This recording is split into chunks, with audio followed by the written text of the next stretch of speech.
मुझे लगता है मैंने पिछले 5 वर्षों से एजे एनडीए के घटक करके अमित शाह जी, हमारे नरेंद्र मोदी जी, देवेंद्र फडणवीस जी, नड्डा साहब और बावनकुळे साहब, हमारे जो नेता जिनको बोला है उनके ही विचारों पे मैं पिछले 12-13 वर्षों से काम कर रही हूँ और जिनको नेता माना और उनके आगे मुझे नहीं लगता है कार्यकर्ता कोई जाता है। और नेताओं ने कल फैसला करके मेरी उम्मीदवारी अमरावती से जाहिर की, तो उनके लिए उनका दिल से मैंने धन्यवाद किया, क्योंकि अमरावतीकरों की आंखों में मैंने बहुत दिनों से, बहुत समय से देख रही हूँ कि उनकी इच्छा है, क्योंकि जब से लोकसभा शुरू हुई है तब से आज तक कभी भी कमल अमरावती जिले में बैलेट पे नहीं आया है। तो उनकी इच्छा हमेशा से थी कि देश के साथ जब देश की एक उम्मीद चलती है तो अमरावती में भी वही सिंबल आए। मुझे लगता है अमरावतीकरों की तरफ से मैंने मोदी जी का कल बहुत बहुत धन्यवाद किया। कल रात में अर्जेंट में पहले सीट डिक्लेयर होती है और फिर जाके प्रवेश करते हैं, और आज मैं देवेंद्र जी को मिलने आई हूँ, दादा को हमारे, फिर यहाँ से मैं दिल्ली जाऊंगा। स्थानीय स्तर पर जो भाजपा के सहयोगी दल है उनका विरोध भी देखने को मिल रहा है, वो नाराज है, आपको टिकट मिल गया उनके नहीं या उनके। मुझे लगता है रवि जी भी एक एनडीए के घटक करके 2014 से देवेंद्र जी के साथ थे।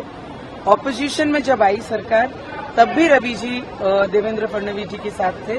तो हम ऐसे घटक हैं कि समय आया तो साथ रहो और समय खराब है तो छोड़ दो, ऐसे घटकों में से हम नहीं हैं। पर फिर भी मैंने सभी को विनती की, क्योंकि सभी हमसे बहुत ज्यादा सीनियर है, तो मैंने एक उम्मीदवार करके और एक बहुत जूनियर उम्मीदवार करके मैंने सभी को हाथ जोड़ के विनती भी की कि मोदी जी के जो सपना है देश में अब की बार 400 पार और 400 में एक अमरावती हो, इसके लिए जितने भी एनडीए के घटक है वो मोदी जी के सपने के लिए और अमरावती के विकास के लिए सब एकजुट होकर एक मंच पे आकर एक साथ काम करें। अमरावती में 2 नारे गूंज रहे हैं, एक ये गूंज रहा है कि एक बार दिल से नवनीत राणा फिर से, और दूसरा भी नारा ये भी गूंज रहा है कि मोदी तुझसे बैर नहीं, नवनीत राणा की खैर नहीं। मुझे लगता है जब तक मतदार नहीं ठहराते क्या करना है, क्योंकि पिछले 5 वर्षों से नहीं 12-13 वर्षों से मैं जनता के बीच हूँ और जनता के लिए काम कर रही हूँ। तो मुझे लगता है एक बहू के नाते भी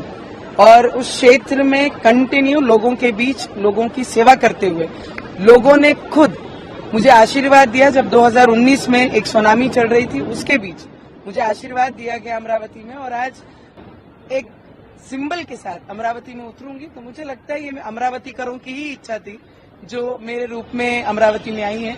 तो मेरी जनता मुझे बहुत सारा प्यार और बहुत सारा आशीर्वाद मेरे साथ रखेगी। और बच्चों से बात हुई है क्या उन्होंने कुछ आपसे बात की है? मैंने आपको सीधे स्पष्ट शब्दों में कहा है, बहुत सीनियर है मुझसे, जितने भी एनडीए के गठ और जो भी नेता हैं, कि सभी ने एक होकर मोदी जी का जो सपना है देश के विकास के लिए और अमरावती के विकास के लिए सबने एक मंच पर आकर साथ देना चाहिए और अमरावती का विकास करना चाहिए। मराठी में कोई बात नहीं हुई है क्या?